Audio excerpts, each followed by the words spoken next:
नमस्कार मित्र आणि मैत्रिणींनो. लग्नानंतर होईलच प्रेम या मालिकेच्या पुढील भागामध्ये आपण पाहणार आहोत की मानिनी, काव्या आणि नंदिनी एकत्र असतात आणि त्यावेळी मानिनी नंदिनीला म्हणत असते, तुझं बाळ ना सगळ्यांना अगदी दर्शनासाठी तरसवणार आहे. हे ऐकून नंदिनी विचारात पडते आणि ती मनातली मनात विचार करू लागते, आता ही प्रेग्नन्सी, बाळ हे सगळं कसं मॅनेज करू आणि कसं आणू मी हे बाळ आणि प्रेग्नन्सी.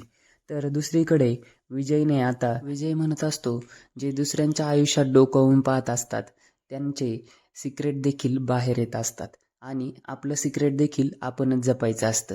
तर नंदिनी त्यावर बोलते की माझ्याकडे कुठलेही सिक्रेट नाही आहे, ना माझ्या आयुष्यात कसलं सिक्रेट ठेवलं आहे मी. तर विजय मात्र हे ऐकून इंटरेस्टिंगली पाहत असतो. त्याचवेळी नंदिनी तिथून निघून जाण्याच्या प्रयत्नात असते आणि ती पायऱ्या उतरून अशी जोरात चालत असते की विजयला वाटते की हिचं बाळ नक्की आहे ना जिवंत. कारण विजय तिला खाली उतरताना पाहून मनातली मनात विचार करू लागतो की नंदिनी तर 2 महिन्यांची प्रेग्नेंट आहे आणि ही अगदी अल्लड मुलीसारखी खाली उतरत आहे आणि 2 महिन्यांची प्रेग्नेंट असताना हे असं वागूच शकत नाही. तर तो मनातल्या मनात विचार करत म्हणतो, ही तर इंटरेस्टिंग गोष्ट आहे.